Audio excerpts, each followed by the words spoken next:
Hi everyone! In this video, we will learn the meaning of the Turkish idiom Kafa Tutmak.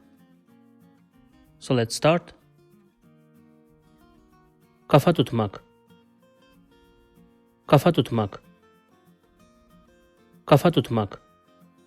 Now, the literal meaning of the Turkish idiom Kafa Tutmak is to hold head, while figuratively, the idiom means to challenge, to rise against, to oppose, or to defy someone. It is usually used to express some kind of challenge or disrespect to authority or power. Let's see some examples now. Karınca file kafa tutuyor. The ant is challenging the elephant. Karınca file kafa tutuyor. Güçlü rakibe kafa tutuyorlar.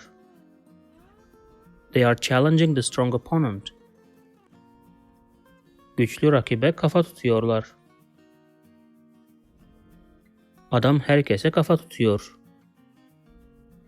The man defies everyone. Adam herkese kafa tutuyor.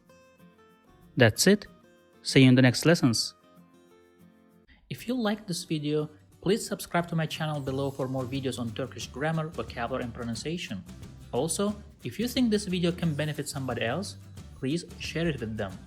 Last, if you have any comment or request, please provide your feedback in the comment section below and I'll do my best to respond as soon as possible.